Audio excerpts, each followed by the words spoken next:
Test.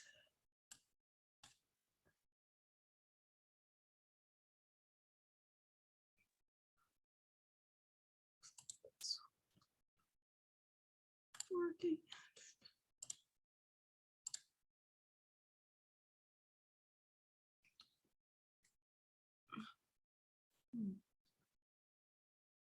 All right, good morning, everyone. Let me adjust the camera a little bit here. All right. I'm still looking down. All right. Welcome to Logic Lab and spring semester. All right, we are going virtual. I'm sure you know that by now, these first 2 weeks. Hopefully we will be back on campus for our 3rd class meeting. Right, what I'd like to do today is the usual go through the syllabus, how is the class going to work sort of thing. And as we cover something and you have questions, feel free to unmute your mics and ask those questions, or you can type them in chat as well. Sometimes the chat will disappear for me on a sec, or I'll forget to check it every so often just because it's showing up on my other screen. It's kind of hidden in the banner, but I'll go check it every so often to make sure I'm not missing something. I've had some of you from class before, so I'm happy to see familiar faces, or I guess without video feeds, familiar names on the screen right now. And I'll be happy to meet new students as well this semester, especially when we're all back in the classroom and we can work together face to face. Kind of the best thing about this particular lab, it's not dependent on a whole lot of hardware that's actually located in a classroom like some of our other electrical engineering labs.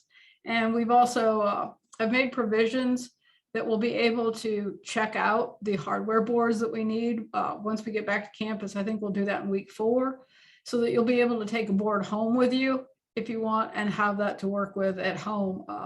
So should anyone become ill, I hope not, or be exposed to COVID or not be able to come in for some reason, you'll still have the equipment you need to work at home. All right, so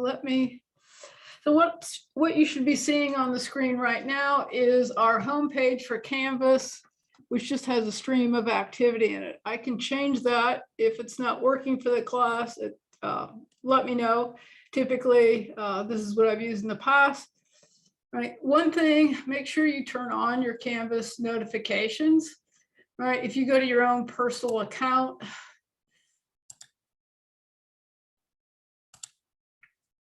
right, there is a notifications tab that you can click on, and you can set up your notifications for a class. Like I typically have all notifications turned on for this class. For me, except for things like when a file's been added, I'm typically the one adding a file, or when assignments are submitted, I have a notification turned on for that, but I get that once a day. Other notifications I have turned on, like if you send a message to Canvas inbox, things like that, or you post something in the discussion forum, as soon as you post that, I get a notification that gets forwarded on through to my email, so that I am seeing that more than once a day. So make sure you have your notifications turned on for this class. So as discussions are posted, anything that might be helpful to you, new assignments, any changes like cancellations due to weather, things like that, I'll be posting things that way. So make sure you have those turned on, please. All right.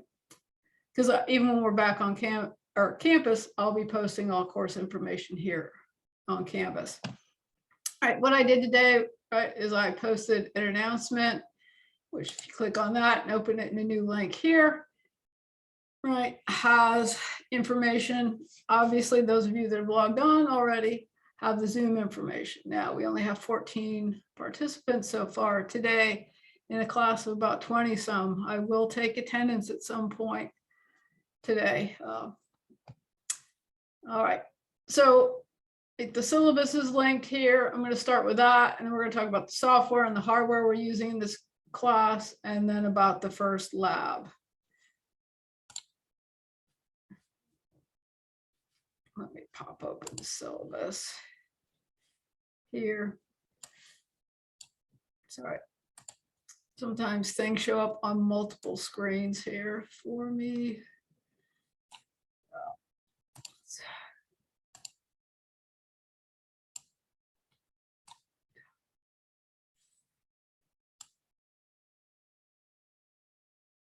All right.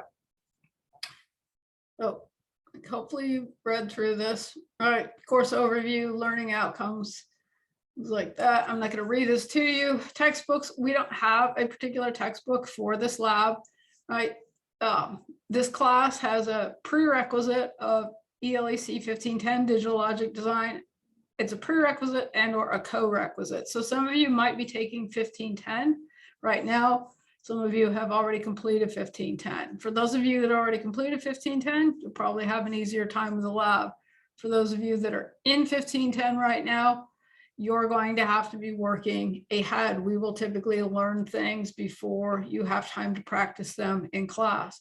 So if you're in 1510, you can take this at the same time. It usually improves your performance in 1510, but just know you're probably going to spend some of your time you would have spent learning 1510 things, you'll learn them in the lab first, and that should make them easier for you in the class. But for those of you that are concurrently enrolled in 1510, you're probably going to feel behind for a good part of the semester, and the first 4 weeks are a stiffer learning curve, right? But we do go at a pace that if you're in 1510, you should be able to keep up. I know when I took this class, I took them concurrently, which did help me perform better in the lecture. But textbooks then, right, you have your textbook from your 1510 class that you can use for a reference. I'll post some reference material with most of the labs as well. Hardware. So hardware, we use a field programmable gate array development board. Let me just pop that page open on Canvas with a picture. And we won't be using that hardware likely until the 3rd or 4th week. Some of what we do is we run functional simulations to see that our circuit works. They tend to be a little bit more fun when we can actually program them to a development board and have some physical inputs and outputs, rather than just staring at a functional waveform. All right.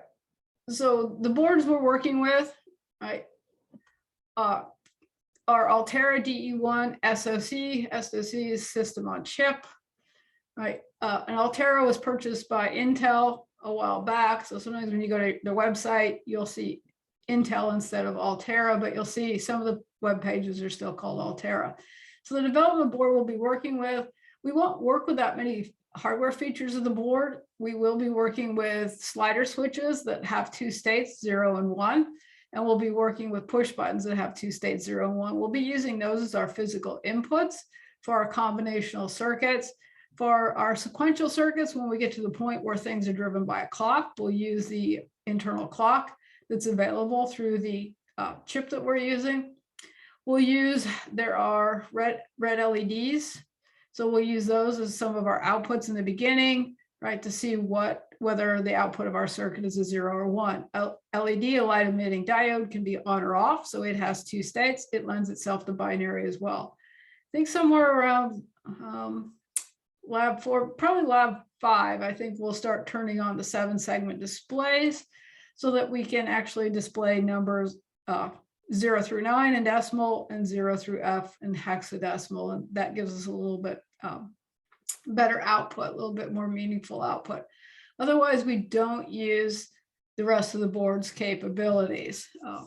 There are other things you can do with this board. You can put down what are called soft core processors, and you can use languages such as C, C++. I haven't looked to see if they have libraries for other languages yet, but you can actually then use some of the other peripherals that are associated with this board. You can use actually the peripherals with an FPGA. So there's a VGA port. So you can use a VGA controller, use the Verilog language that we learned to actually control what's shown on a monitor screen. So you can, basically all of the peripherals on here can be enabled with digital logic and a hardware description language, but we can only get to a certain point during the semester, right? Which is why we don't use all the capabilities. So as you're on campus in the classroom, so our classroom, when we get beyond campus, is North 2408. Within that lab, whenever that lab is open and during class time, there is a cabinet in the room that is unlocked and it has the board. So if you're in there at any point, right, want to work on a lab outside of class time, you can use one of the boards from the cabinet. Usually low open lab hours in the past have been Monday through Friday, 9 a.m. to 5 p.m. Of course, and then there will be a schedule posted on the door to let you know if there's a class in there and the lab's not available at that time. Like on Friday mornings, when our class is using the lab, right, other students can't come in and work on their lab projects. All right, so those are available for use in the classroom. Like I said, I talked to our lab manager. We're going to, about week 4, start checking out boards to students if you want to have one to take home. Of course, we only have so many boards, so if you check one out and you take it home, you need to bring it back to the classroom to use, because we do share these with another class. So we want to make sure that there are boards available for both classes. If you choose to purchase one yourself, and once in a while students do purchase one because they like to experiment beyond class and have the board available, I've got links to the various vendors. So Mouser and DigiKey, when I put these links up about a week ago, had these boards in stock. They're both the same price, which at that time was about $336. There's an academic program. I've got a link here. So the academic program has a lower cost at the time on January 12th. That cost was $283 for anybody that wants a board.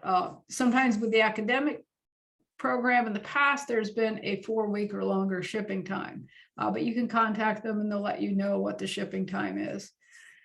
But like I said, if anybody wants one, if Mouser and DigiKey has it in stock, well, I'm not sure where Mouser's located. DigiKey's main warehouse is in Minnesota. If they have it in stock, it's here in the United States and it will get shipped to you within the US. You're not waiting for it to come from outside the country.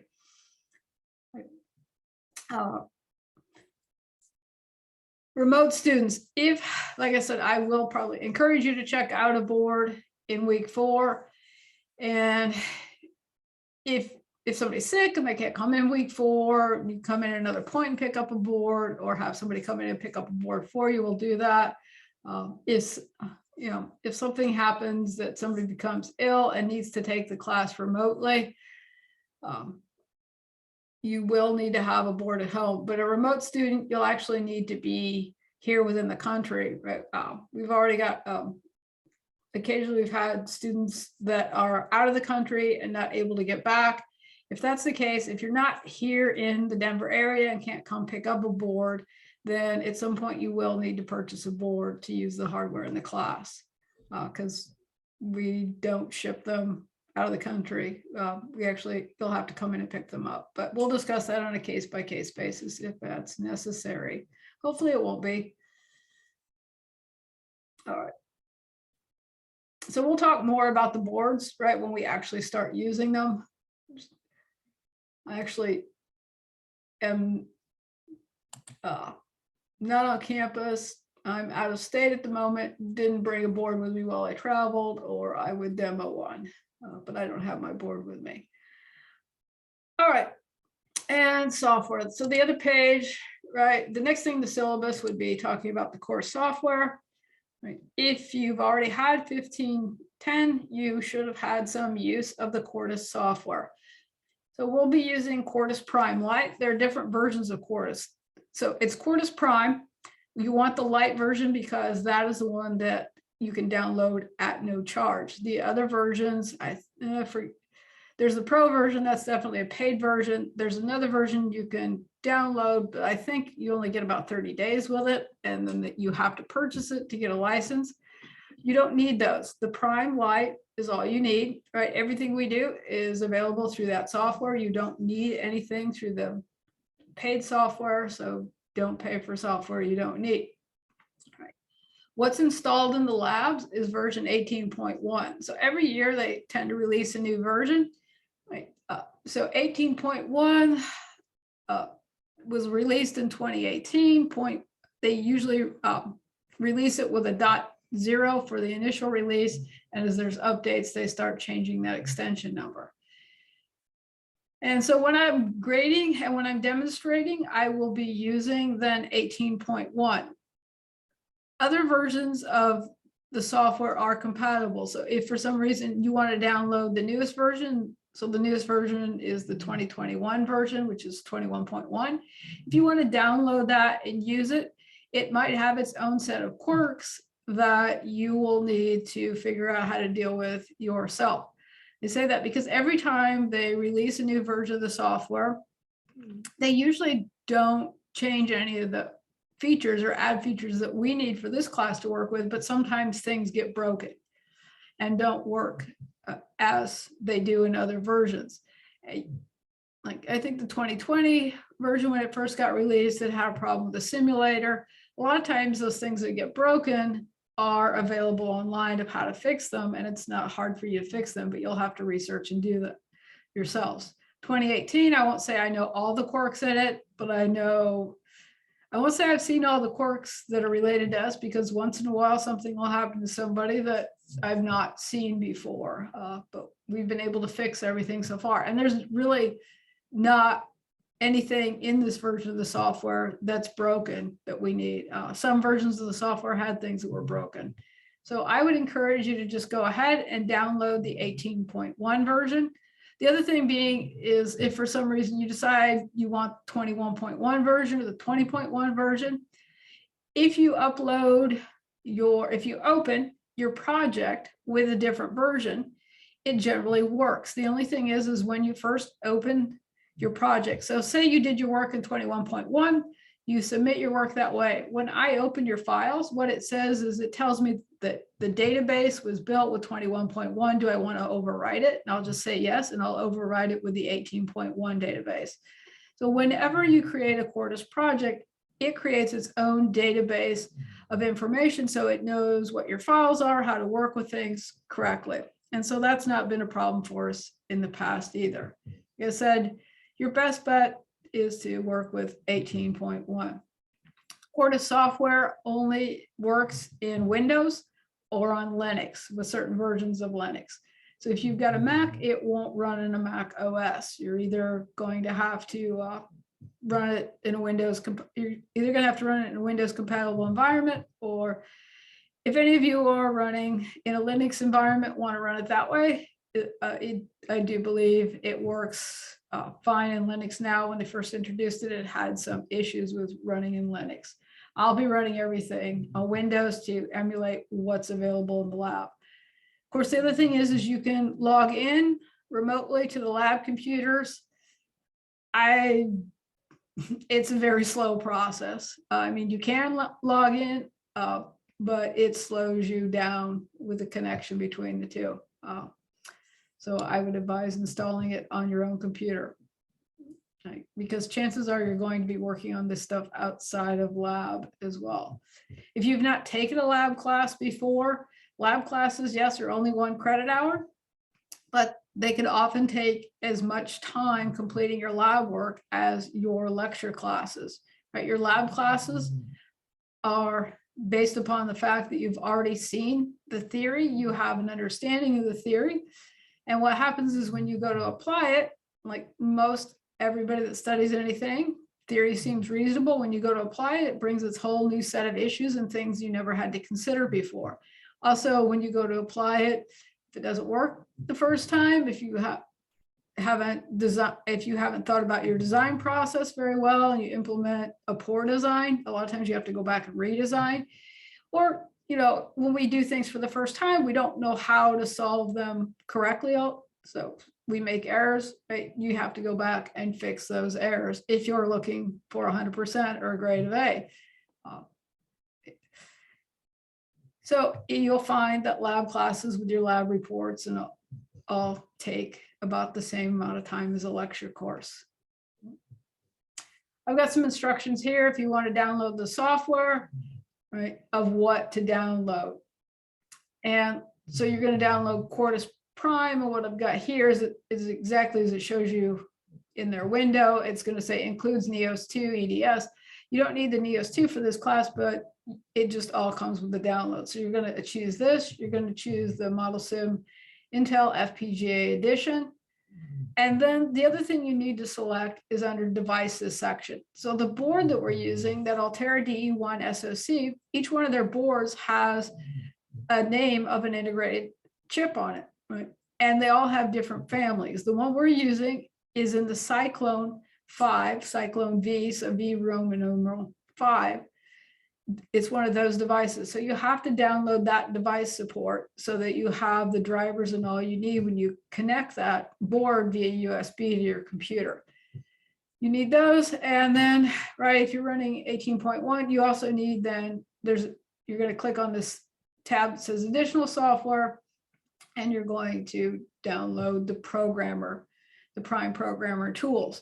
Now, until we work with the board, you don't really need the Cyclone 5 device support or the programmer tools, but I would go ahead and download all of that at once and install it.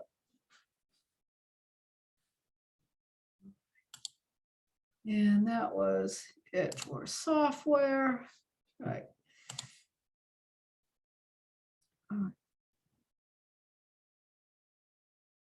So here is our estimated class schedule. I've taught this lab before. This was actually the first course I ever taught back in, I think, January of 2010 now. So it's been 12 years. So I taught this. I know I've taught 1510 as well too. I know what you learn in 1510, or at least what you're supposed to learn. So I know we can pretty well get through this schedule. We manage to every semester. We will make changes if we need to for some reason. Right? If class schedules get changed, whatever may happen this semester, we'll roll with it. And if we need to make changes, by making changes, that usually means we have to skip a lab or two or take a little more time. It doesn't mean we add more work to this, but we should be able to get through all of these topics, right? Where we start out with combinational circuits and eventually work our way up to sequential circuits. Like I said, for those of you that have taken 1510, hopefully these first few labs should be an easy review for you, because for those, we have to start slowly with binary numbers, how logic gates work, things like that, because we have people that are actually currently in the class as well. In the summertime, when we offer this lab, no one's taking 1510 as a co-requisite. We skip over some of this easy initial stuff that you already know. We pack that into the first lab. Of course, in the summertime, it's an 8-week class, and so you have to basically get all of this work done in 8 weeks, which takes a lot of time, which actually it's 5 hours in the summer lab instead of 3 weekly meetings. All right. Yeah, we should be able to stick to this schedule. So pre-lab assignments, our early labs will have pre-lab assignments. There's not always a pre-lab for every single lab assignments. The idea of the pre-lab assignment is to get you to read the theoretical background information, review that, or read it, review it, right, to remind you of what it is, and to complete problems that set you up for the lab. So usually what you're asked in the pre-lab, if you're asked to create a circuit or a circuit equation or design something, then you're going to use that circuit in the lab. I'm not going to give you some circuit in the pre-lab that you don't use in the lab. So typically the work you do in the pre-lab, you're just going to turn around and implement in the lab. So when you sit down to do your pre-lab work, right, I recommend reading the assignment, reviewing any background theory you need to complete it. Also read the lab assignment as well. A lot of times there's background information in the lab assignment that helps you complete the pre-lab.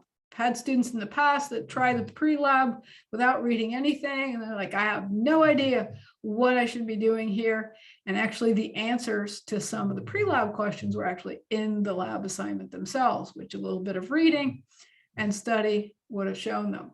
So pre-lab assignments are always going to be due at the start of class, and there is no credit for pre-lab assignments that are turned in late, right? You need them for that day's lab. If they're late, if you don't have them complete, just turn in what you have, right? You're going to get partial credit. It's not an all or nothing thing. A lot of times with pre-labs, when we're deriving Boolean equations and all, I don't always grade them for perfection, right? I take a look at them to see that you went through the steps and reasonably attempted the work.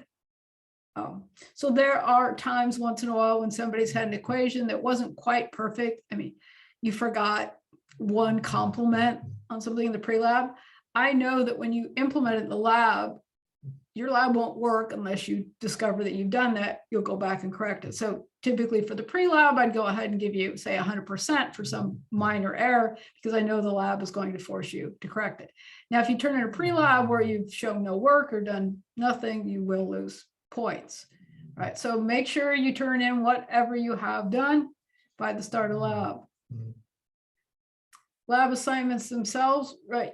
You need to read the lab before you come to class. If you have it, you can see that every week we're going to have a different lab. So if you haven't read through it and have any idea of whether you understand the theory, if you haven't started any design work for it, right, which is usually what that's why we have the pre-labs, is to kind of force you to do the design work up front. If you haven't done that, then you probably aren't successfully going to complete the lab during lab time. You may not successfully complete the lab at all. Right. So make sure you've read through it. That way you can ask questions at the start of lab, right, and have an idea of where to go. You can ask questions before the lab class meets as well, too, if you're working on it. Right. You should prepare some sort of outline of your problem-solving strategy, or have designed some of your circuits already. Basically, you should have figured out what you understand about it, what you don't understand about it, so you know what questions to ask, and right, have at least started some sort of work to get you started with the lab. Sometimes as you work on a lab and you actually begin the implementation, then you're able to answer those other questions for yourselves. I will answer questions. I won't always give you the answers. When you have questions about the lab, when you have questions about any assignment, I will answer questions, but what I'll always want to see is, what have you done in terms of where are you at with the assignment? If you send me some sort of email or we have office hours and you say, I have absolutely no idea what to do, I'm going to first say, well, what is the lab asking you to do? Right? I'm going to help you think through the process, which sometimes students get frustrated with the fact that you've been working on something for a while. I've had students in the past that are like, just give me the answer. And well, no, you don't learn anything if we do that. So if you just say, I have no idea what to do, like, I'm going to ask you, explain to me in words, let's read through and let's help you figure out what the lab is asking. But if you've actually started into the lab, right, and you maybe started a truth table, or you have some design ideas, I'm going to ask you to show those to me so I can see, have a better idea of where you're at, and then give you a hint or ask you the right questions, help you answer the right questions to move forward. Right.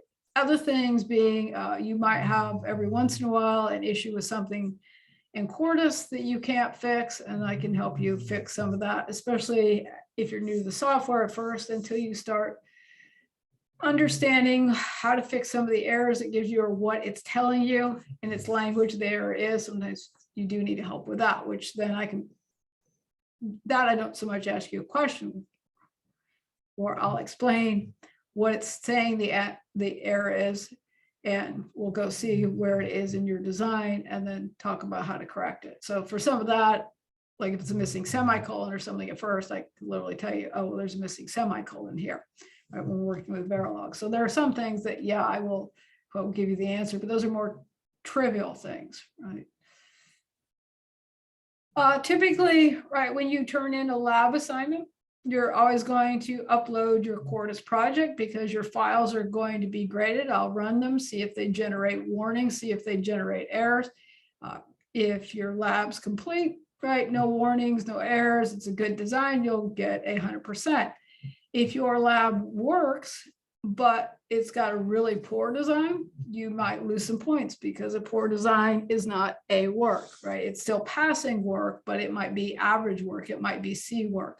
So just because you sometimes generate the right output doesn't always mean that it's 100%, especially if there's warnings, because as our labs get more complex, we can't test every single possible set of inputs in a circuit. So what you always want to make sure is, if you're getting warnings in your lab, you want to fix those warnings, because those warnings mean there are occasions that your circuit will not work and generate incorrect output. So we don't want warnings. as we get to clock-driven circuits, there'll be 1 or 2 warnings that pop up that we can't get rid of because we're not using all the design tools. When that happens, I will show you the warnings and say, okay, these are acceptable if they're in your project. But if you're getting other warnings, you need to go through and make sure that you get rid of them, or you will lose a letter grade or 2. So you'll upload an electronic copy. When we start working with a board, there's a physical demonstration. So as we've got the hardware inputs and outputs, at that point with those labs, you will actually then show me that you understand how your circuit works by going through different sets of inputs on the board, and I'll check to see that your circuit generates the output. So that will receive its own set of points. And then for some labs, we write lab reports. Not every lab, but for some labs, we do write lab reports. Nobody likes writing lab reports, but you actually end up learning more about what you've done in the lab assignment if you sit down and write a report and summarize it. And the other reality of being an engineer is you spend more time writing than you do engineering, because you've got to communicate your ideas. You've got to document your results, and you have to do it well. You might have an idea for the best project ever. You might have gone, and if you want to get your firm to support you in following your idea, a lot of times you're going to have to present your idea well. You're going to have to be able to communicate it verbally. You're going to have to be able to communicate it in written work. And then as you work with it, then you are going to have to document your results. And so if you're getting good results, and you don't document them and you can't convince your coworkers or your boss that you're getting good results, you might get thrown off your project might get stopped. So unfortunately, yes, we have to document it, but usually that documentation isn't so bad when you're at least writing about something you know and enjoy. So David asked, do we always submit our lab assignments with reports? I said, right, some of your lab assignments will require reports. So every lab assignment has a list, a grading table telling you what you need to submit. I'll show you that in a second if you haven't already seen that in the lab assignment. All right. You will get partial credit. Labs aren't an all or nothing. And with lab assignments, like notice, typically we used to have lab due at the end of that day's class. I'm usually giving you until the next week, the start of class next week, if you can't complete something during a lab, to go ahead and complete it and get your report done.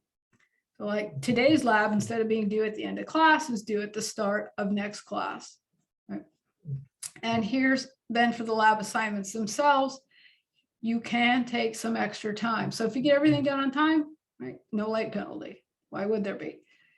But then, right, if things are 1 day late, 24 hours late, 10%, 2 days late, 20%, any more than 2 days late, 48 hours late, don't bother to turn it in.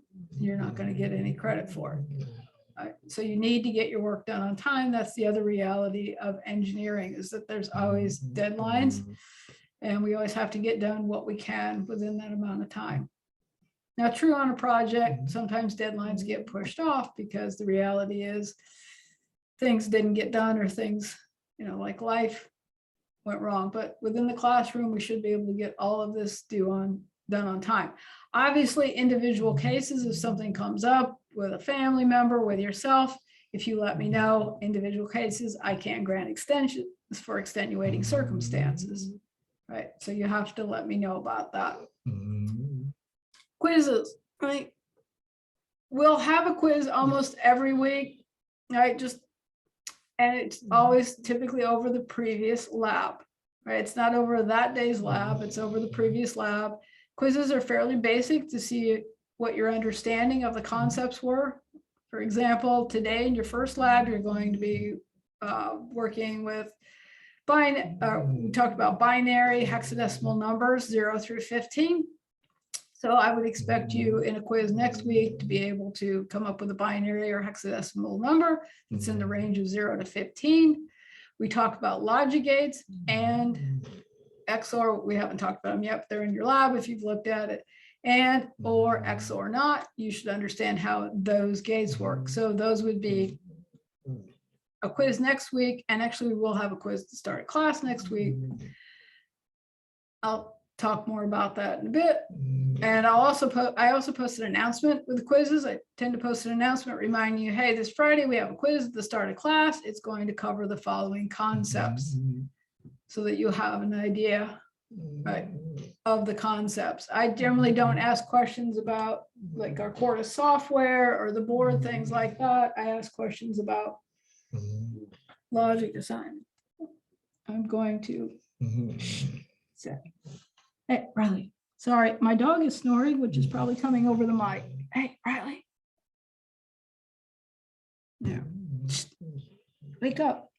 Yeah, I'm that boring. I've put the dog to sleep. I'll probably put all of you to sleep as well, too. All right. Sorry about that. All right. So quizzes, right? Next week, the quiz will be on Canvas. Typically, it's a very short, short answer. So like I said, I'll post an announcement about that, usually a few days before the quiz. Generally, there's no makeup for the quiz. The quiz is always going to start at the beginning of class. We'll take it within about, like, the first quiz should be, I think it's 10, you can finish it. I'll give you 10 or 15 minutes for it. You should be able to finish it in less than 10. So quizzes typically don't take more than the first 20 minutes of class. And as we go on with the labs and concepts get a little more complex, then it takes a little bit more time to answer a quiz question. And so we do that for feedback for you and for me to know what you've understood out of the lab, whether we need to go back through any concepts as well. Right. Final exam, right? Our final exam is taken in the classroom. Quizzes I prefer in the classroom. I prefer you to be in the classroom because I can proctor them then because they're closed book, closed notes. I'm not using any sort of proctored environment like Proctor.io right now because that thing can be a pain for quizzes. If a student is sick and can't be in the classroom for a quiz, then we'll handle that on an individual basis. But as we return to in-person learning, chances are the quizzes may be paper-based, right? And you'll be filling them out in the classroom. So you'll need to be in the classroom to take them. But the final exam right now, right, the department tells me it's an in-person class. The final exam needs to be taken in person on campus, right? And that means we'll be in the lab together. We will take it the last week of class, which is week 15. We don't take it finals week. We actually take the last week of class. I'll actually post the final exam date when class is over today. I haven't done that yet. That is a lab assignment. What that is you're handed a lab assignment. As an exam, you're given 2 hours to do it. I usually don't make you program it to the board. Some semesters we have you program it to the board, other semesters we don't.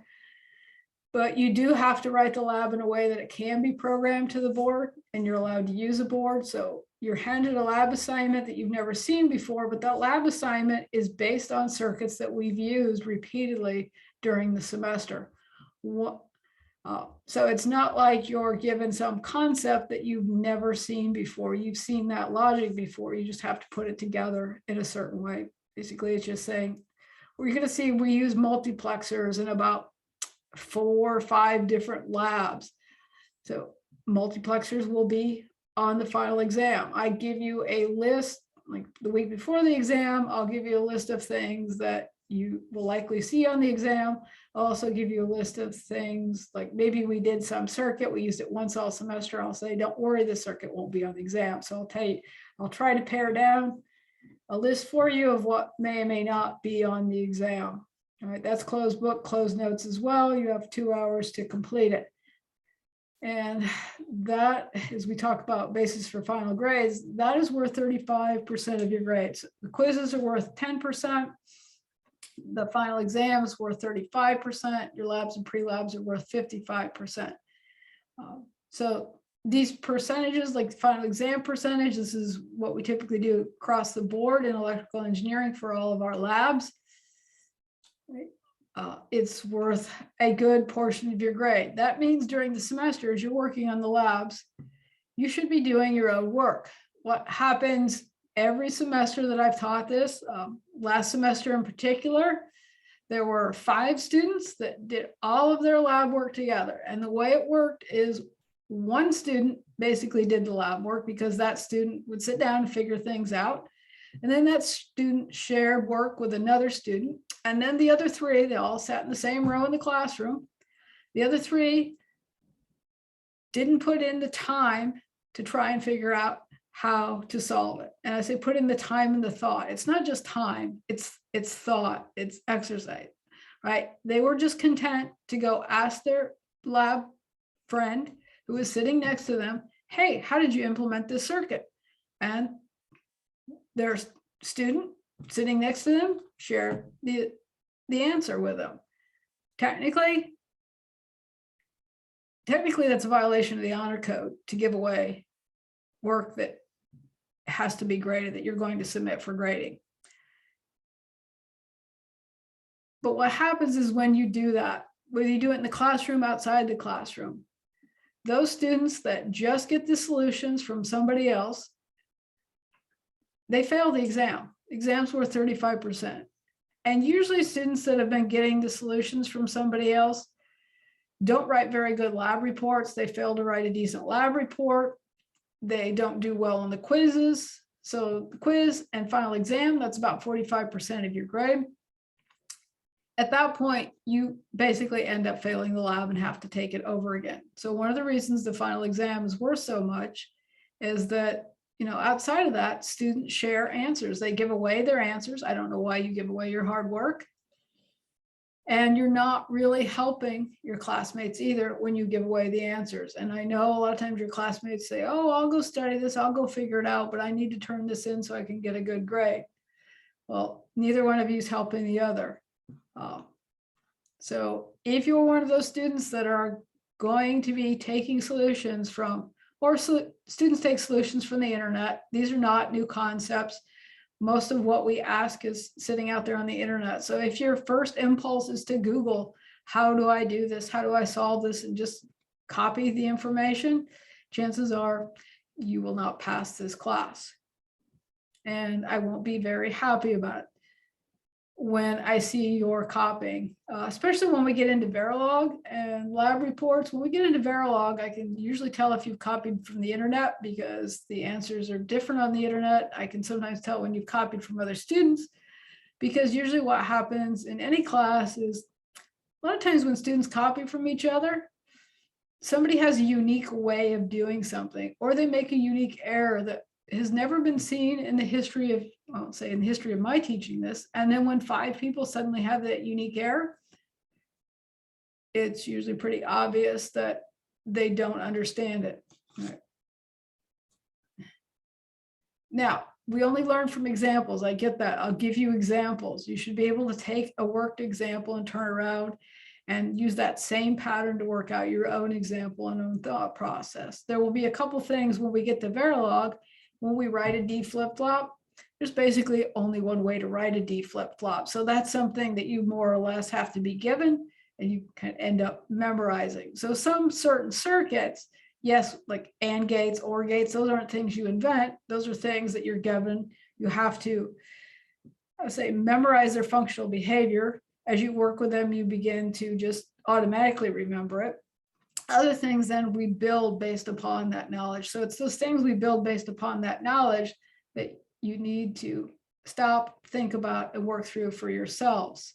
Now, not that you shouldn't ask questions along the way, but you shouldn't just ask for the answers, because if you do, you don't learn that process, that problem thinking process. And I know enough of my preaching on that. A lot of you may not like that. Other thing to consider is when you go, if you get an interview for a job and you have a technical interview, well, you can't phone a friend. You can't use resource material typically. So you're sitting there in a room in a technical interview with 5 other engineers looking at you. And a lot of times they'll ask you something they don't expect you to solve. First, they'll ask you things they do expect you to solve. If you're applying for some basic EE job and can't do a very basic circuit analysis. That might be the end of the interview right there. But they will begin, depending on the job, asking for things that they don't really expect you to solve. What they want to see is, how do you attempt to solve those problems? So if you learn to do that as a student, as you're going through your classes, learn a good problem-solving strategy, learn to start thinking through things for yourselves. That's what's being looked for when somebody wants to hire you. Can you think through something? That's when we start working together to help each other solve problems. Right. Attendance, right? We're remote today. Right, we'll be remote next week. After that, unless something changes, we should be back in the classroom. Right? Hopefully, we'll all be back in the classroom at that point. So when the university says we need to go back to in-person learning, which right now is scheduled for January 31st, and for our class, that first class would be February 4th, everyone's expected to attend in person, unless, of course, right, you've tested positive for COVID. If you're sick with a cold or flu or something, if you're sick, when you're having in-person class, don't come to class, whether it's COVID, right, something else. I'll just send me an email whenever you can, because sometimes you're so sick that day you can't send an email. But whenever you feel up to it, just send an email and say, hey, I'm not feeling well today, I have to miss class. If that's the case, you can likely arrange, for a makeup quiz, things like that. Don't come to class if you're sick, but otherwise you'll be expected to attend in person. If there's some sort of extenuating circumstance where you feel you need to take this class remotely for the entire semester, I need you to contact me individually about that. The department, for the most part, has said everybody needs, since this is a lab class, it's an in-person class, we need to be there in class together. But just contact me individually. Like I said, if it's a week or so, I'm going to have a Zoom broadcast every week, so that if say you're running a low fever or you have the sniffles, right? You don't want to come to class and make other people sick, but you feel well enough to participate during the Zoom session, then log in. If you're feeling not well at all, I'll record whatever we have for lecture that day, Zoom session, and post that you can look at later. So I will keep the Zoom link up and running all semester for those times that somebody might be sick or have a family member that's sick, whatever. Like I said, but as I've been told by the department, we're all supposed to end up in person together at some point. Missed exams, like I said, quizzes, typically, if you just skip class, they're, without a good reason, there is no makeup. There's only one exam, the final exam. If you have to miss that, you're going to need some sort of good documented reason for missing that before being given a makeup. If you just decide to skip it or sleep in that day, likely there will not be a makeup. Honor code, you should all know the honor code. There's some information here, right? I've got a link here. Right? If you've had exposure to COVID confirmed case, or you're having COVID-like symptoms, most of you should know this by now, that you need to self-report. But last semester, I had a couple of students email me, say, I tested positive for COVID, but I'll be in class today anyway. My answer was, no, that's not a good idea. You need to follow the university form. So I've got, this should link to the current university site if that happens. Otherwise, you can go onto it's pretty much the main web page nowadays when you go onto the university website.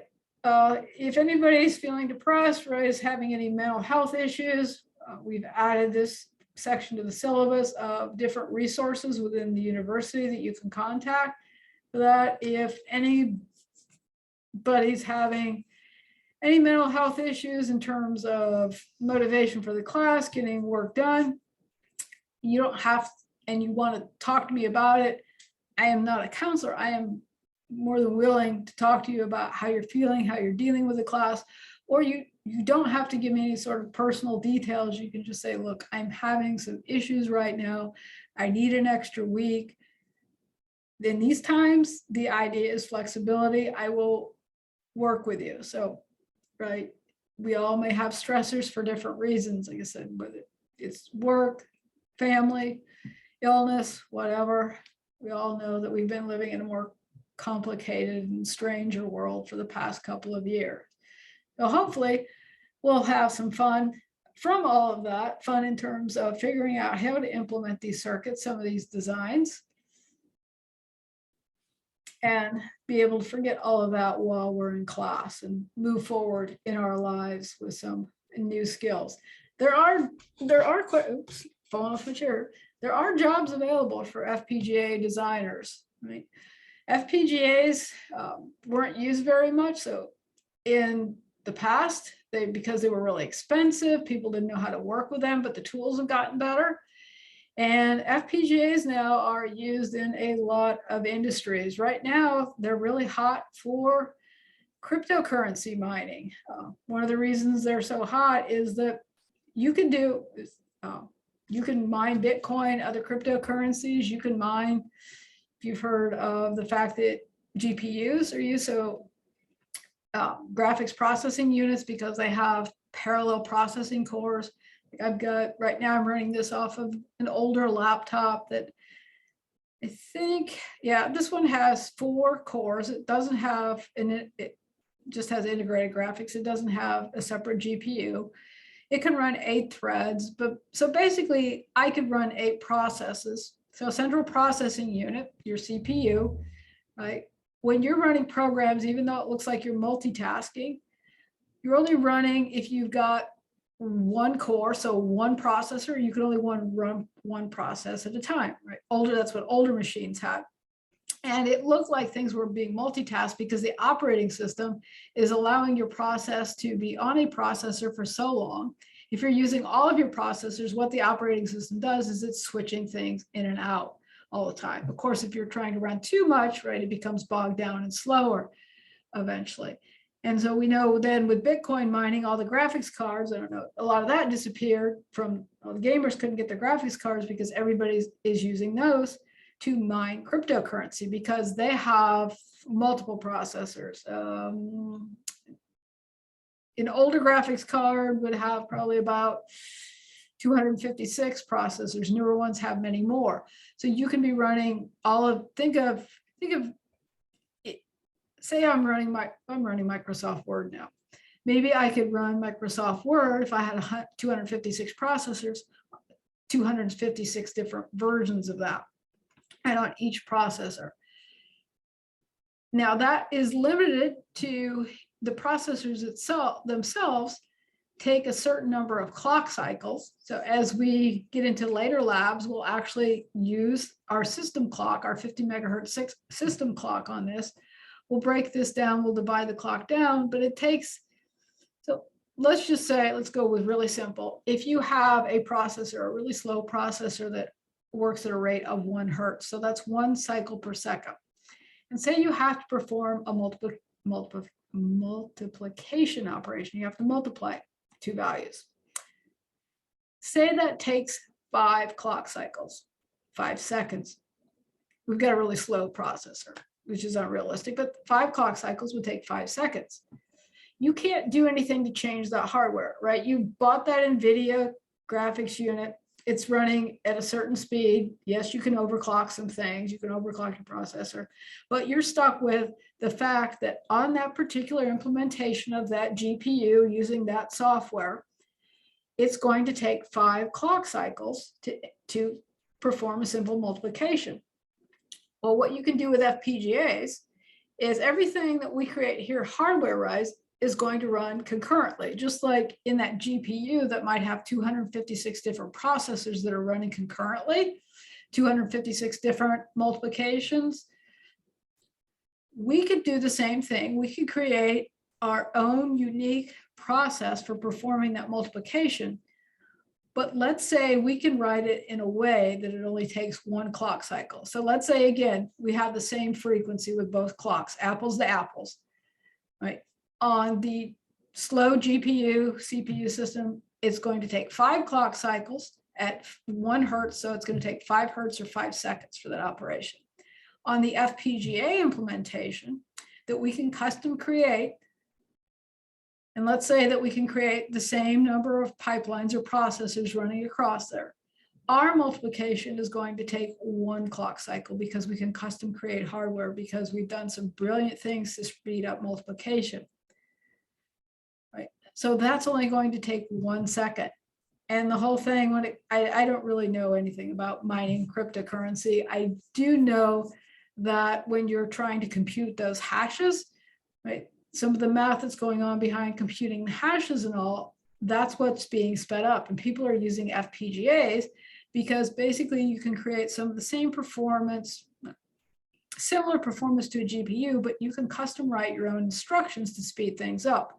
As a matter of fact, I'd say probably about almost 10 years ago, the stock market, right, started using, financial services companies started hiring engineers to use FPGAs to implement faster stock transactions, to write custom hardware to speed those things up. And so the thing with an FPGA is it can be reprogrammed as well, too. The hardware can be reprogrammed. You buy your phone, you buy your computer, it's got fixed hardware in there. You can't do anything to change the size and capability of your hardware. With an FPGA, because we're working in a hardware description language, is we lay down, so it's based on, of course, the amount of logic cells, logic gates, and things that we have within our particular FPGA that we're working with, like the DE1 SoC, the Cyclone 5, has a clock that's 50 megahertz. We can't do anything to increase that. It only has so many logic elements that we can make use of. Like I said, if we can write instructions, custom instructions to speed things up, and we can speed things up, like companies, if they could provide a faster stock transaction where they were getting paid commissions and they could then speed up that transaction, they could then earn more commissions because they can get more transactions completed in a day. That was one of their impetuses for that. FPGAs are being used in machine learning, artificial intelligence. They're commonly used in, I think I saw a breakdown the other day that Mercedes infotainment centers have FPGAs, have a Xilinx FPGA in some of them. That way, not only can they update the software, because we know that with our phones, with our tablets, we can update the software. Not only can we update software, we can update hardware within there. So FPGAs have been growing through the years. So what you're learning in this class, whether you want to end up being an FPGA designer, doesn't mean you have to be. There are lots of job opportunities available in communications. Software-defined radio uses FPGAs. So in the past, if you created a radio that worked within a certain frequency and it used a certain modulation scheme. So software-defined radios usually work with a wide range of frequencies, and that can't be changed because of the components that are in there that allow them to work within those frequency bands, but they usually very large ranges of frequency bands.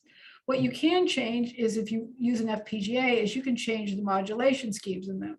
So communications have improved through the years simply because devices are starting to use FPGAs now. In the past, communications improved and devices improved because we kept changing the hardware, and we get all the time new computers, new hardware, new phones. What do we do with the old phones? We recycle them, hopefully, or they end up in the dumpster. FPGAs are getting used more and more because if we put them in a device, we can upgrade the hardware and keep using that hardware for longer and to get better performance out of it. So if you go on the internet and start looking in the area, if you're looking for internships, there are FPGA internships that you would qualify for after taking this class. So we have had several students, Xilinx is in the area, Altera is in the area. I think they're both up in Longmont, Boulder area.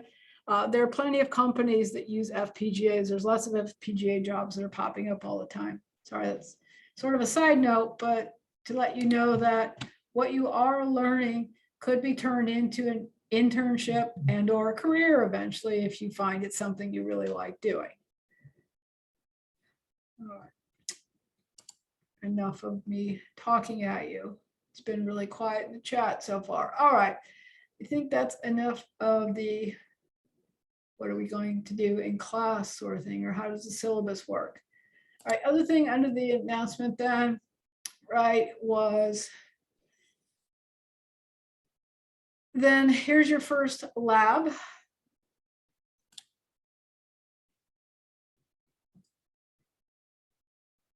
Oop, it's lab 1.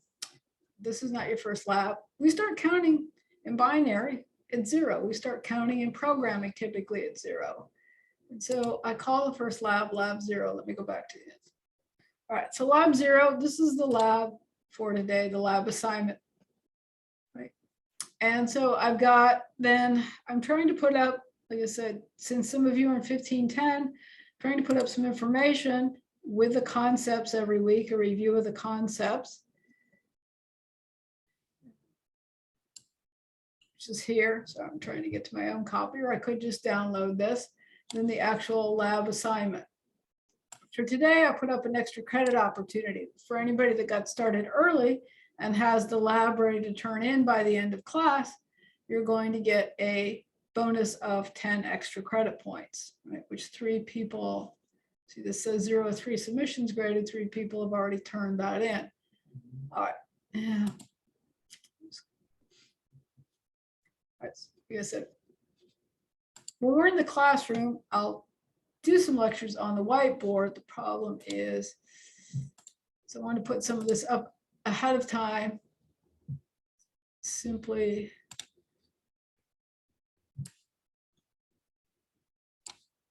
to make it available ahead of class, right? So I'm always going to try to put concepts up before class with the pre-lab information, so that if you need something to review to get you started, especially if you're in 1510, you'll have an idea of what concepts are needed. Right, like I said, we're starting out simple at this point, starting out with binary numbers, which if you're in 1510 this week, hopefully you should have been introduced to counting in binary and counting in hexadecimal and unsigned. We're not going to worry about sign. I don't think we have any labs in this class where we worry about sign, except for one lab with adders.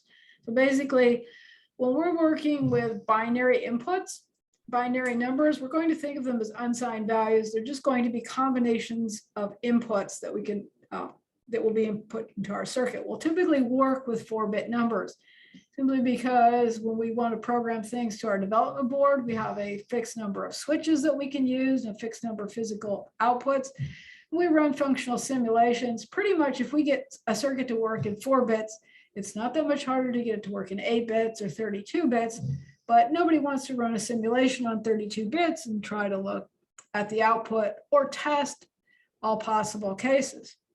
We'll see fairly quickly when we get to some of our circuits that as we get to have more than 16 possible inputs, we don't always test every single possible input in a circuit.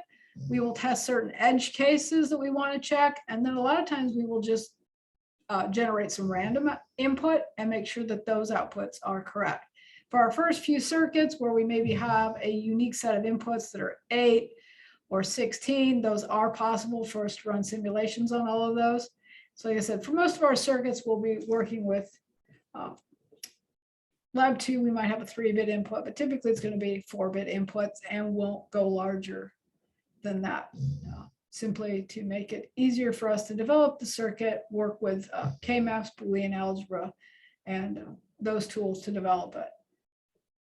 All right, and then basic logic function, right? We work with logic gates in this. To me, when I took this class, and I think for me, this is my first, well, like all of you, it's a freshman level electrical engineering class. This is my first EE class. I think I took circuits in the same semester that I took this, simply because I already had the math background for circuits.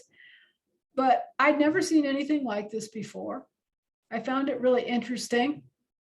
I came to engineering from an accounting background, so I'd worked with numbers for a good portion of my life before I decided to see if I could become an engineer. And I really liked this. I didn't know what in the heck we were going to do with it all semester because we had all these zeros and ones, but it taught me to think of things in a way I'd never thought of them before. But what really I find, and I still find fascinating with this, is that there are 3 logic gates, and, or, not. All of our digital systems all of our computers, right? Our phones, our tablets, our TV, all of our digital systems, right now everything's still digital, it's not quantum. Everything is based upon this Boolean logic and basically these three operations, and, or, not. Everything. And you think of the complexity of what we have nowadays, and I, at this point, as you can probably tell from my gray hair, I'm not in my 20s. I remember as a kid, I used to think, so as a kid talking to my grandma. So I was a kid, let's see, how old am I now? I'm 62 now, right?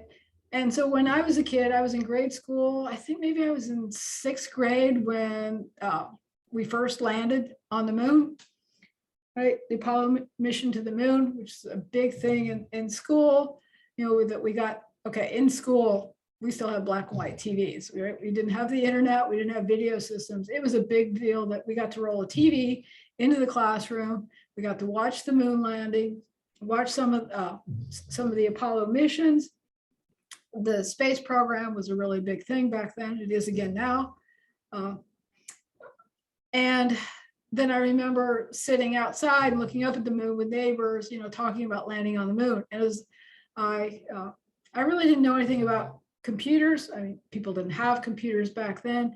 But as I got into engineering and started to learn about computers and computer engineering, when I learned about logic gates and the fact that this and a lot of math, because if you've seen the movie Hidden Numbers and learned anything about some of the Apollo missions and the computers we used back then, our phones are much more powerful computers than were ever used to originally land on the moon. Most of that math and all, a lot of that was originally done by hand. But if we think now that we have computers and the sort of decisions they make and the things they can make using these three operations and or not based on binary states 0 or 1, I remember thinking to myself, well, if there's only 2 states and only 3 gates, how complicated can it be? And that's what I tell my classes, especially when I teach 1510. I'm like, hey, we only have to remember 2 things, 0 or 1, 2 things in terms of numbers. Oh, gates, and or not. We remember those concepts. We can form other gates out of those concepts, but we remember that. How complicated can it get? It can get pretty complicated, right? Missions to Mars, self-driving cars.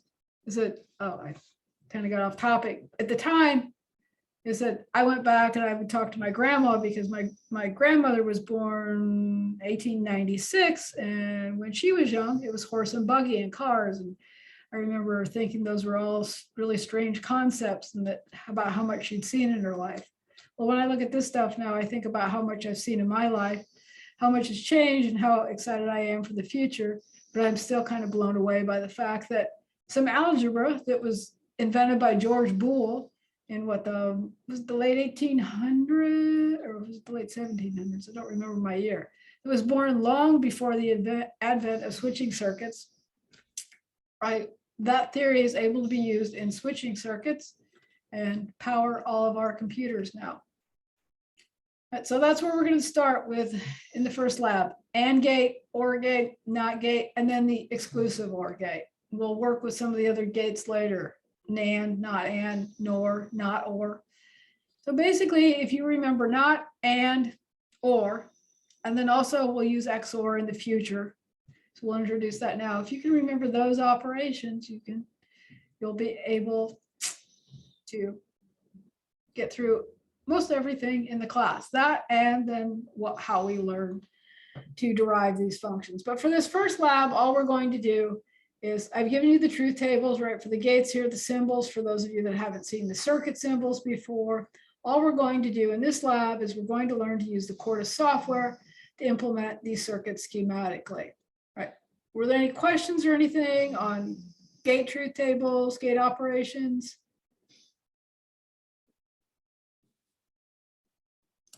These are all pretty basic. All right.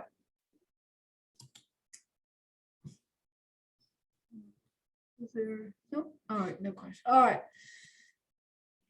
So the lab assignment itself. All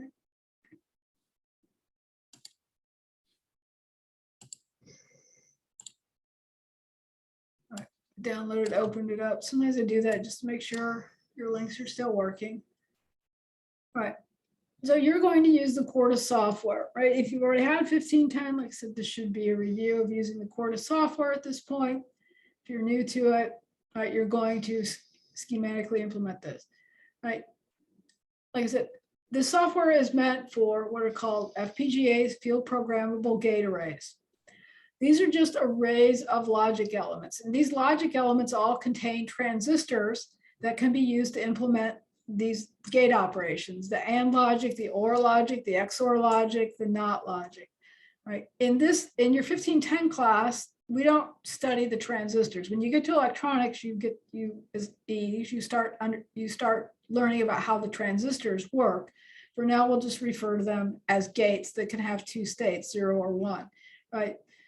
The transistors themselves, typically what we measure is voltage, and we equate voltage to a logic state of 0 or 1.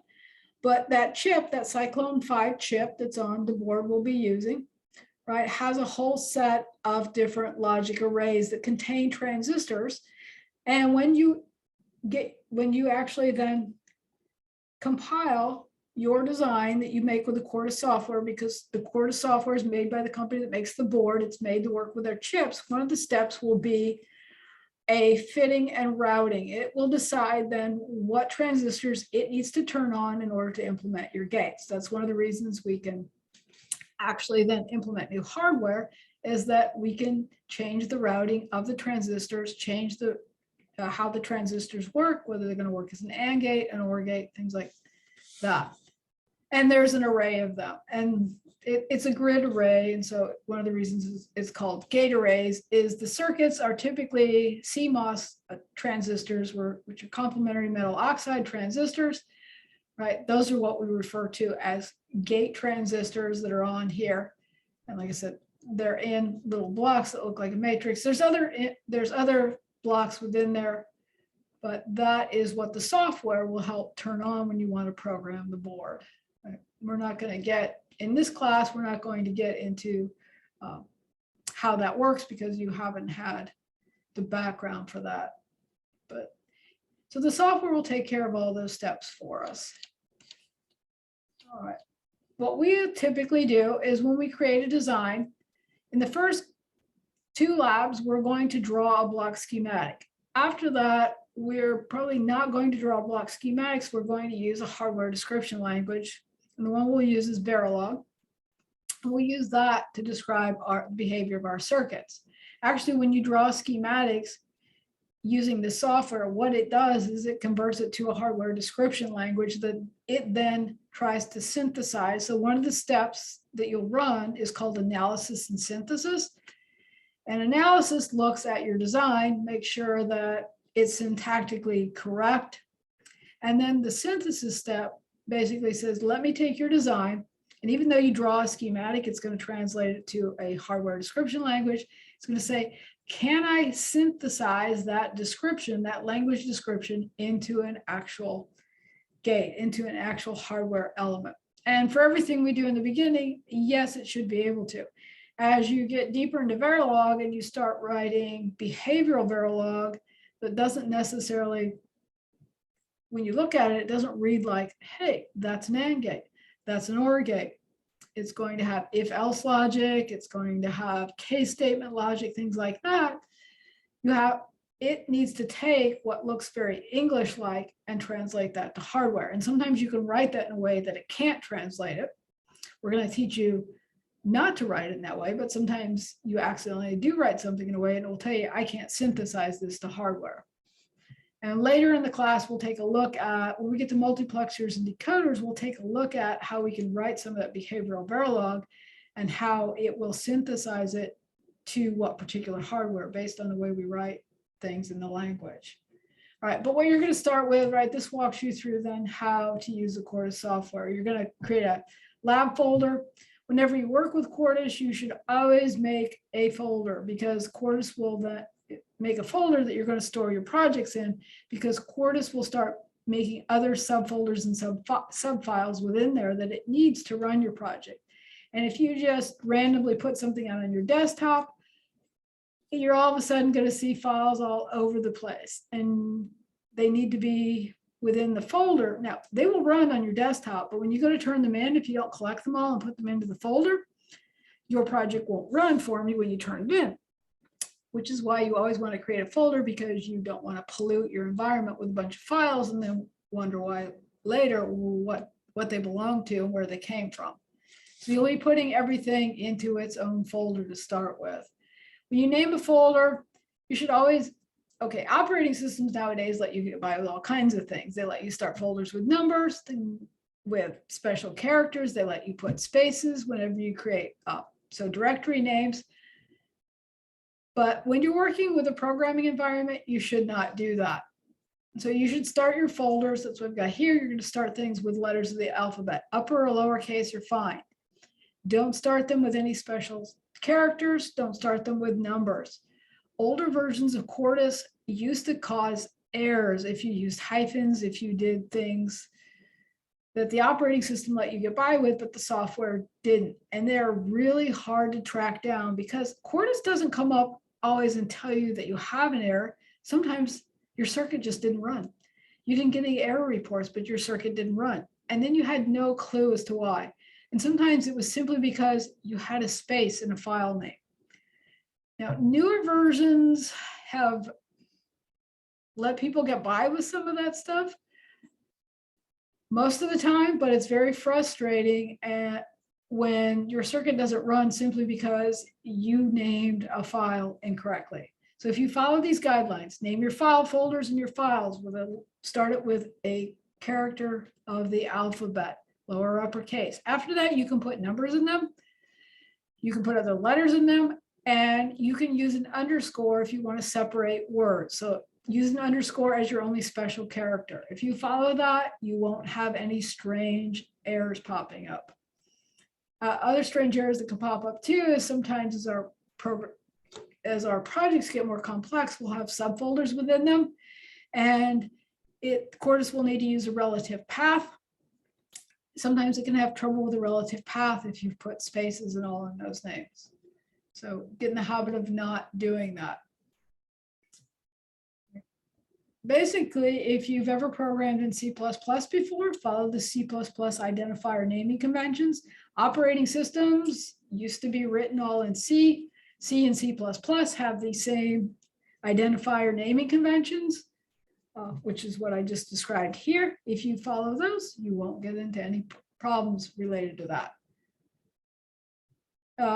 For each lab, right, we're going to create a new project, and then we can organize things within that project. So Quartus always works by creating a project environment. You can have multiple files within that project environment. Right? In your next lab, you will have multiple files. In this one, you're going to have one schematic, one waveform.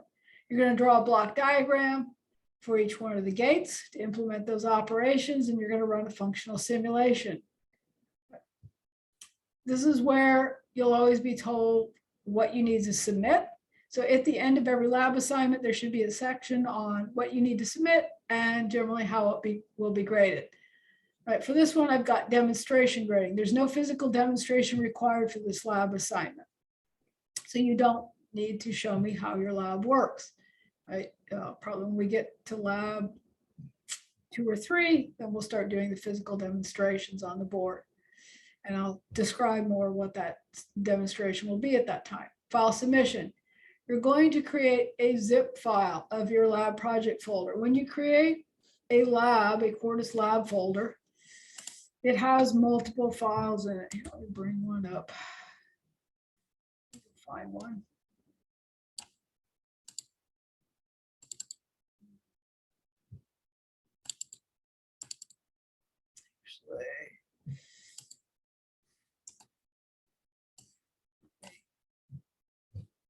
Put a copy. Dropbox. All right, so I've got a file folder here. I call it lab 00 introduction. Actually, this is the one I used for the video. All right.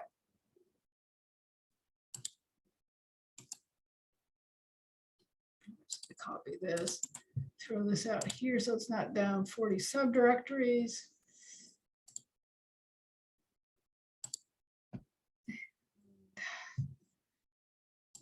put that one back in the Dropbox. All right. So here you're going to be doing something like this, right? You're going to create a file folder called Lab 0. When you first create it, it has nothing in it. But as you follow then, like the video I gave you, if you've never used Quartus before, the video instructions I've given you walk you through how to complete this lab step by step, how to use the Quartus software. This is a lab, right, that we just need to learn to use the software. No design work with it. What happens is when you create the project, it creates a project file. So if you ever need to reopen something, right, you can start Quartus, you can do say file, open project, or you can go into your folder, and wherever you see this, it says it has a QPF file, so it ends in QPF. That's your Quartus project file. You could always double click that to open that up to start up Quartus. I will get around to talking about a zip file. Right, that will always open that project environment. Quartus is being a little slow right now. Slower than usual. Really? It's usually not this slow. Not quite sure why. Oh, I've got a message on my other screen that it went off to check something. All right. So if I go ahead and look at, so you'll have this project navigator window. Typically it comes up with what's called a hierarchy, shows you the device that you selected, right? When we start working with the board, we'll actually select the device that matches our board. For now, I'm just using the default. That's a quick way of showing you, right, what device you have selected. Hierarchy, this is what's always called the top level entity, which is something that I'll talk about in the Lab 1 tutorial. You don't really have to worry about here, but whenever you create a project, it always asks you, hey, what do you want to name your top level entity? I'm always lazy and I always let it use the project name. And then I set my top level entity later. But this is hierarchy tab will always show you what your top level entity is. If you want to see the files in your project, then you can choose from the drop down files. You can see with this one, I only have the block diagram. So if I double click on that, it opens it up, right? And this is what you're going to be creating for this lab. You're going to then learn how to create this block diagram schematic. That file extension is BDF, if you're ever looking for that in your folder. And you're going to use a 2-input AND gate, OR gate, XOR gate, NOT gate, and then the buffer gate, which in Quartus is the wire gate. And so you're going to draw a schematic with each one of these gates. You're going to see that whenever a circuit has inputs, in order to designate that, we use an input pin here. We do it schematically. The tutorial walks you through how to add these pins, right? Input pins for input, output pins for output. We give them, Quartus will give them default names like pin name 1, pin name 2. We'll change them to the names we want to use for our circuits. Right, so we'll do the first few things, like I said, schematically, and then we'll start doing this in Verilog, where one of the reasons we write this in Verilog is I think you'll see after Lab 2 is when you have to start drawing things, it takes a while to draw things and create all of the wiring. When we start writing them in Verilog, it's a lot faster to write these simple operations.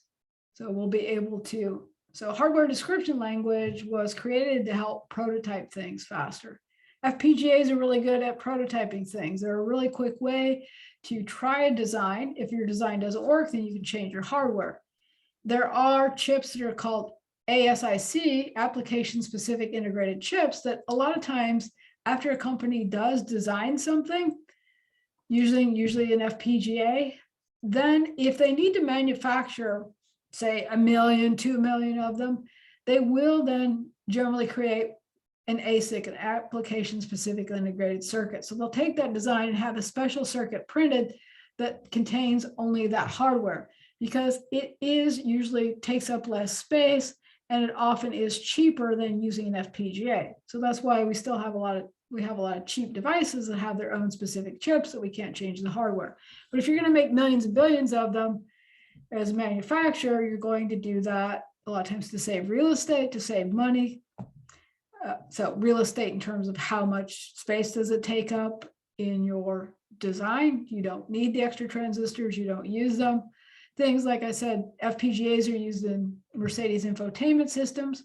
Well, they don't make millions of Mercedes. So Mercedes then can probably likely didn't find it worth it to spend the money to make an ASIC for their particular design, or they wanted to spend the money so they could change the hardware later because maybe their car is going to last longer and they want to be able to upgrade the software and they prefer upgrades. Another thing I should say about FPGAs right now, if you look on Kickstarter, I'm not really a gamer, but there are some projects out there now that are being made. So gaming emulator systems. So people are making Game Boy emulators, or they're making systems, handheld systems that can emulate all of the old, so PS1, PS2. I don't know if there's a PS3 emulator now on a handheld, but Nintendo GameCubes, Atari systems. So they're making systems that can emulate all of those systems using an FPGA and a handheld. So actually, one of the boards that I used to recommend to students that if they wanted to get a less expensive board to play with was the DE10. That's actually being used right now in a really popular design. And unfortunately, it's become scarce and it's about tripled the price of the board. So you can't get it and it costs way too much now. But if you look and see on Kickstarter and some other places, FPGAs are being used to make some handheld game emulators as well. I gotten off subject again. All right, so you're going to create the schematic and then you're going to run a simulation of it. My point, as I originally got here, was that within your folder, Quartus begins making all these files. See this DB, it's a database that it makes. This incremental database, it starts making a folder for simulation information where it holds all that. And so you're going to turn all of this in. And you need to be able to zip this up because as your files get bigger, you want to just upload the .zip version to Canvas. You don't want to upload the folder and then all the individual files. It makes it harder for you when I download it and grade it as well. One thing you should know is if you ever do something, every once in a while when Quartus does weird things, I have students delete their database files. So if you make sure you always keep your design file. So this is your BDF, your block diagram file, your QPF, your Quartus project file. Make sure you always keep these your design files, your block diagram files, your Verilog files. Every once in a while, a Quartus environment gets, the database gets messed up, that to the point of opening and closing or restarting your system doesn't work. What you can do is you can go out and you can literally destroy these folders. Sometimes they will tell you to destroy the folder, like the database folder, all of that. You can destroy that. And actually it won't let me now because Windows is annoying. And even though I closed this, Windows is still not fully released some of the files yet. But if I destroy all that, Windows,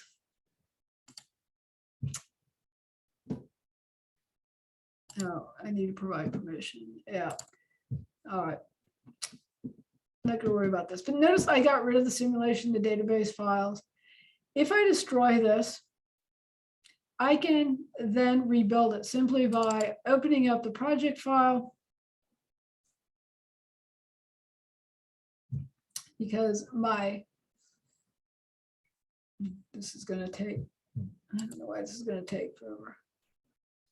Well, this class copy topic state machines. Yes, that's our last topic. If you look in the syllabus, that is the last topic.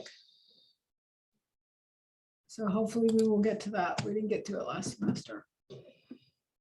All right. If you open up your Quartus project, so I go to files, my file's still associated with this. If I go back to this, I don't know, it hasn't started to rebuild yet, but when I run analysis and synthesis, so if I go back here and run the analysis and synthesis step, what it does is it will start rebuilding the database. If I had my simulation in here, it would start rebuilding my simulation as well too. So those are things that Quartus builds. And so if I had my vector waveform file and open that and ran that again, it would rebuild that. So if I go back here. Now, incremental database gets built up as I make changes. I have, here we go. So now it's rebuilding the incremental database. Like I said, if I ran the simulation, it would rebuild that again. So once in a while, we have to destroy those. What's important is you want to make sure you always keep, if you ever think you need to restart something, you typically don't need to redo your block diagram file. You can keep that and copy that into another project. Like I said, you don't always need to restart. Sometimes students think they need to destroy everything and restart. Typically that isn't the case, but if you do, I say don't destroy your Verilog and your block diagram files. You can move them into another project. You can delete the other files associated with this, and then Quartus environment will rebuild them. But let's say I was ready to submit this now. So here's my folder that contains everything. I'm in Windows. If I right click and go to send to compressed zip folder, why are you going to be annoying? It's going to be totally annoying here. It's telling me I don't have permission.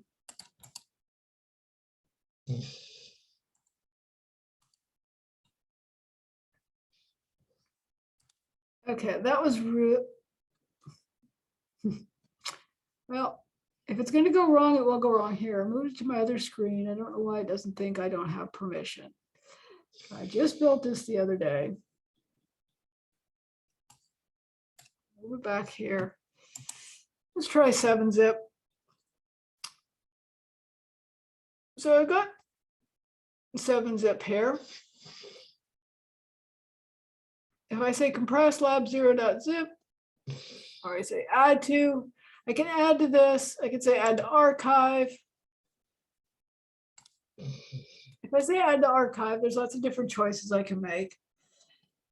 And I want it to be a zip compression. So I don't want 7Z, I want zip. If I choose that and then tell it okay, 7-zip had no problem with it. The menu showed up on my other screen, but it created this zip file. What happens is when you create some sort of compressed file, compression algorithms remove information, right? Then this folder has should have all of my files that were included within this folder because I compressed at the folder level. You should have all of my files here. And if I want to work with them again, but you're going to upload these to Canvas. But what happens is when I download this from Canvas, or you compress something, say you compress it and email it to yourself or to me for help. And that's one thing, if you ever want help with Quartus, you need to send me your Quartus files. Every once in a while, I'll have a student that says, I'm having a Quartus error. Can you help me? Well, yes, I need to see your files. I also need to know what the error is. So if you're going to email me for help, if you're having, zip your Quartus project, attach it to the email. If you've got error messages, a screenshot of the error messages often helps. Because every once in a while I'll run something on my system and not get the error message. So if you've screenshotted your error message, that can give me a way of helping, because like I said, if I don't get it on my system and I can't see your error message, then I really can't help. If I can see your error message, then I can potentially help. All right, but once you compress something, you've removed information for it.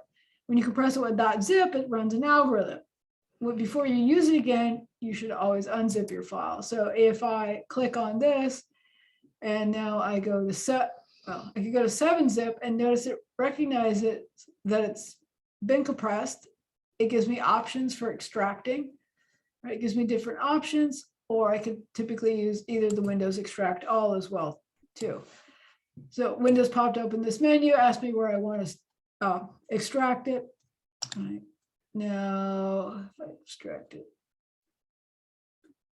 it decided to put it on my regular personal desktop rather than my OneDrive desktop. For a second, I thought I was overriding here. I do that, all of my files are in here. So I always tell students, right, you need to make sure you zip from the folder level, not the individual level. Make sure your folder isn't empty. You can change your name if you're using 7-zip of the archive. You can change the name afterwards. If I right click on a file in Windows and go to properties, right? if I have permissions, I can usually change names within here. The other easy way to do it is, instead of going to properties with Windows, is I can go to rename. And so if I've said, oh, well, this should be named Lab 0, and I want to add my name to the file, I can do that. Sorry, it keeps moving it back to my other screen. I can do that. Right. So you can change the name of the file after you've zipped it. If you're using 7-zip, you can change the name while you're doing that. Like I said, compression removes information, but as a student, what you're going to do is you're going to upload your compressed file that contains your entire solution. And as a student, then I always recommend that after you submit an assignment, download the folder to your computer, decompress it, and then open it up to make sure everything's there. If it is, then you know you successfully submitted everything. Because once in a while, when I go to grade, I have students that have submitted an empty folder, or they submit a folder without all their files. If you don't submit your work, I can't grade it. And if I shouldn't have to email you and say, hey, you haven't submitted your work. Could you please submit it? It's a week later when I'm grading. So make sure you're responsible for uploading your work. And you can do a quick check. Once you submit something to Canvas, you can hit the download button and you can check it yourself to make sure that your files are there. All right, and delete that. Move this back. So that's what I mean by zipping a file. Close that. All right, are there any questions at this point about what you need to do for the lab? If we were in the classroom, I tend to run through Quartus together and try to keep everybody together. That's a little bit difficult to do remotely. If anybody's having troubles with anything, I can let you share your desktop remotely, and I can usually troubleshoot your Quartus information that way. But to lead you all through how to do this, especially for those of you that have already done it or know how to do it, that would be a waste of your time. And I can't keep you all together by doing this, which is why I created the assignment. Here, let me pop open. All right. Let me bring up Canvas. I've got a link. Oh, sorry. In the assignment itself that I just closed was the link to the video.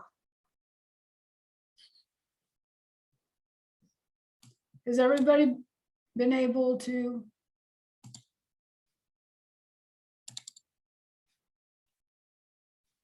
All right, which here. So in the lab assignment itself, having multiple things in the background where it gives you the instructions here. So the other part then, sometimes in the assignment in the lab, there'll be background or theory. Then there'll be a set of instructions to tell you what you need to do for the lab assignment. So that's what I've got here, a link to the video that walks you through how to use Quartus, how to create all this, how to complete this first lab. So that's what you will be doing if you haven't already done it for the remainder of class. It is not due until the start of class next week. Right. And I know I've already posted then, right, next week's material. I'm a little bit early on that, but if anybody wants to get an early start, go back up to the home page. What I'll typically do with our stuff in the future, the other stuff I had put in the announcement, what I'll typically do is start a discussion for each week. And you're welcome if you have questions, right? Not only to email me, but you have questions that you just want to post or start some general discussions on Canvas. As students, you can do that. Students don't often do that, but you're welcome to do that, right? I have other students answer, I'll answer. But yeah, so typically what I'll do for each week is I'm going to create a discussion with a link to any videos for that week, any theory reviews. I've already got this up for week 2, what you need to do to prepare for that assignment. What we're going to be doing is we're going to be, for that lab, I've given you a circuit equation. You're going to work backward from that circuit equation to then create the truth table. And you're also then going to come up with a canonical sum of products expression, canonical product of sums expression. Now, if you're in 1510 right now, you likely don't know what that means, which is why then I've got a theory review here showing the steps of how to do that.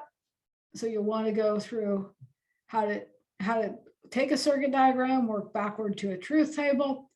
And then you'll want to go through this as well too, the canonical SOP. So sum of products, product of sums. If you don't remember that from 1510, review your material or use this to go through it to see how to form this. This will talk about what are min terms, what are max terms. Sometimes these overlap a little bit. Sometimes I'll take material from the previous week that you needed to know and put it in there as a review as well, so you don't have to go back to that previous week's tutorial. And then also, I created then for week 2, since so many of you are in 1510 and new to this, I created a video of taking basically what is your lab assignment. I'm using a different circuit than what you'll be using in your lab assignment. And this walks through all the steps that you'll need to complete the lab assignment with the same technique. Oh, Riley. No, sorry, Riley is my dog. My monitor just went blank. I thought in the past he has disconnected things before. Yeah, I don't know. It came back on. I thought I didn't have anything on the floor that he could reach. Yeah, you woke up from your boredom? Okay, buddy. All right, monitor went blank. So what this video does is in this lab, you are going to create 3 different schematics. Right? You're going to then start with a given circuit equation, which is not a minimized form. It's just a form that's logically equivalent to the canonical sum of products, canonical product of sums. You're going to draw that schematically. You're going to draw the canonical sum of product schematic, and then you're going to draw the canonical product of sums. So you'll have 3 different schematics within your project. And then you're going to create block symbols that represent those schematics and create a top level schematic that incorporates all 3 of those circuits using the symbol. So this video then, it is an hour long. It walks you through. Like I said, if it's something you already know how to do in Quartus, you don't need to watch it. But if you've never done it before, you should likely watch it to go, well, you're going to need to watch it to go through all the steps. It will run you through how to do the functional simulation, because the goal of this next lab is to show you that we can write, actually, technically, there are an infinite number of equations you can write from a truth table. Now, if you think that, when I read this, every semester I reread this, I'm like, is that true? Like, if I have a circuit that has 8 possible input combinations, so all of our inputs to our circuits, right, we work in binary. Binary has 2 specific states, 0 or 1. If we have a circuit that has 3 input variables, A, B, and C, each one of those input variables can have 2 states, right? A can have 2 states, B can have 2 states, C can have 2 states. So you take the number of states 2, raise it to the power of inputs 3, 2 to the 3rd power, 2 cubed is 8. You have 8 unique binary combinations that can be inputs to this circuit. So you kind of got to ask yourself, I ask myself at least, are there really an infinite number of equations we can write? Well, yes, there are. If we start using Boolean laws and we start putting in terms like, so lab 3, or week 3, sorry, what we're going to do in week 3 is we're going to get into Boolean algebra and Boolean laws.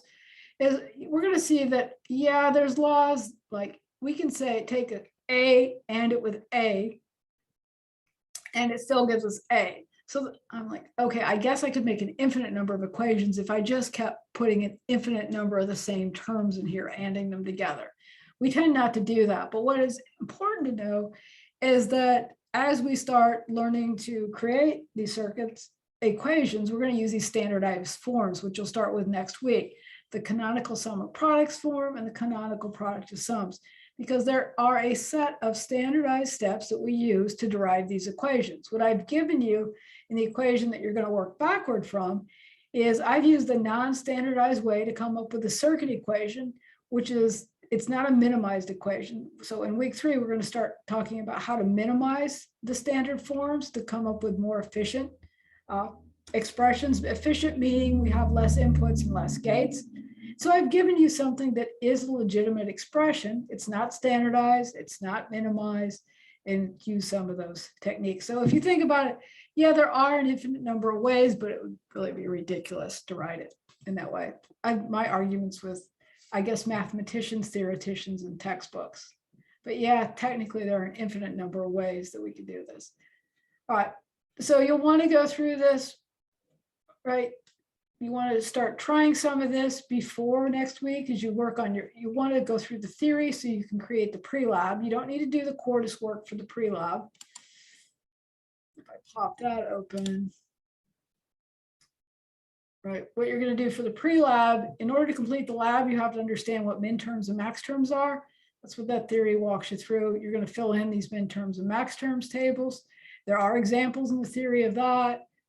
Right, here's your circuit equation that you're given for the lab. What you're going to do is you're going to write out the Boolean algebraic expression for the circuit. I've also given you the BDF file, the block diagram file, so you can pop this into Quartus. So you actually don't have to draw this one. You can pop it in there, open it up, and magnify it in case you're not able to magnify this and read it very well. It's hard a lot of times to fit these schematics in a readable fashion into a Word document. All right, so I've given you the block diagram file for that, so you don't have to draw that one. You'll be drawing the product of sums and sum of products. They'll cut down on some of your drawing. The tutorial also walks you through on how to do these named wire connections.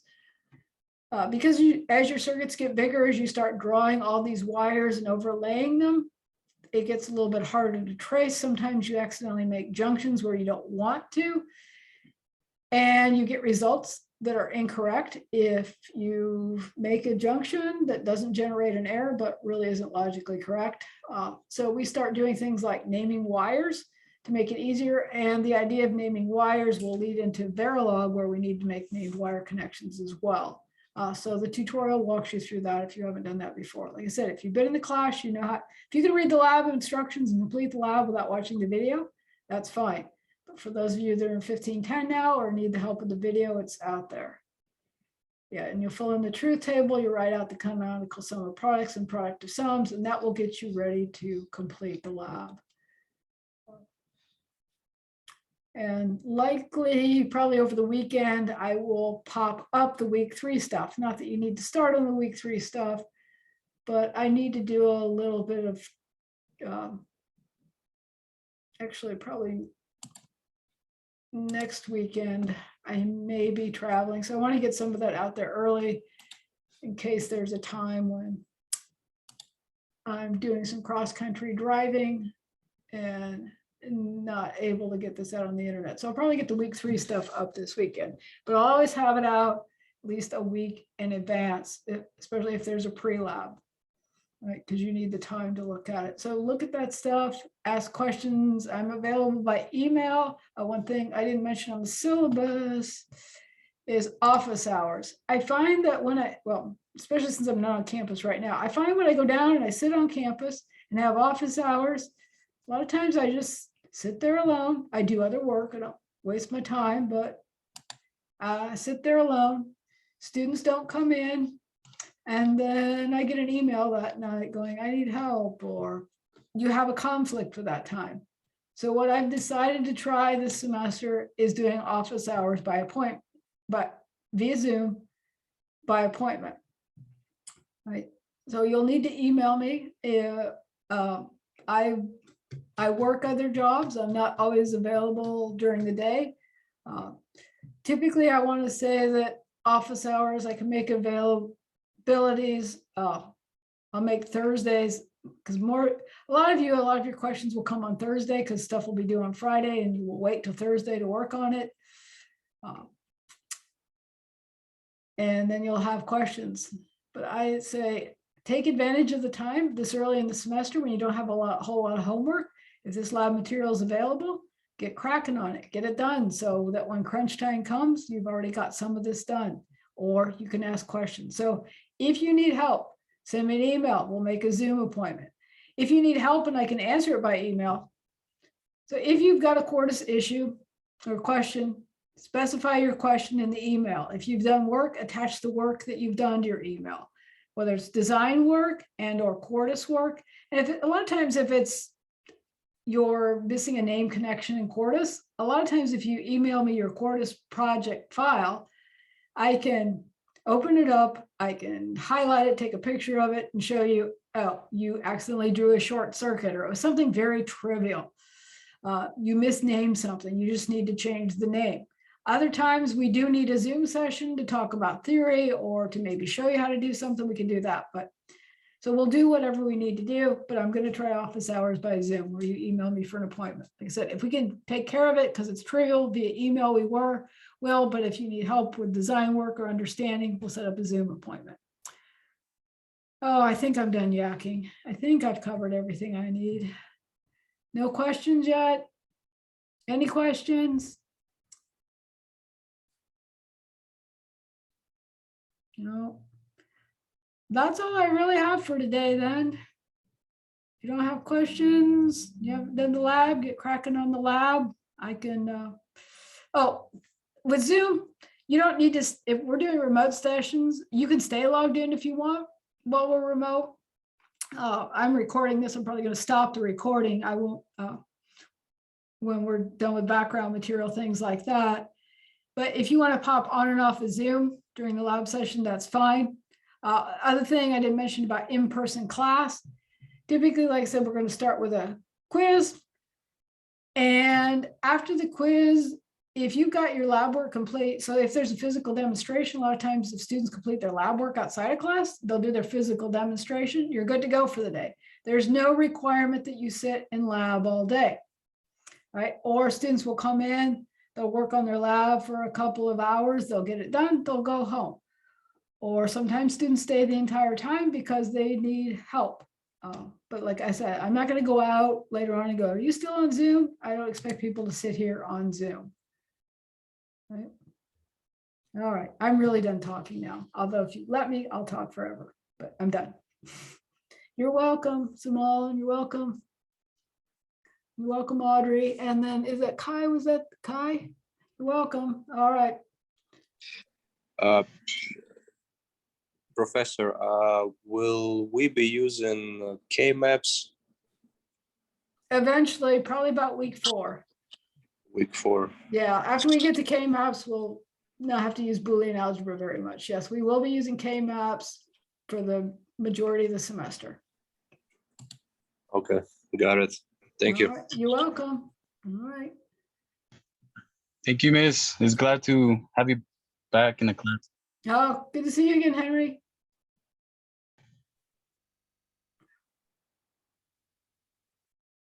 Bye, Quang. Bye, Nathan.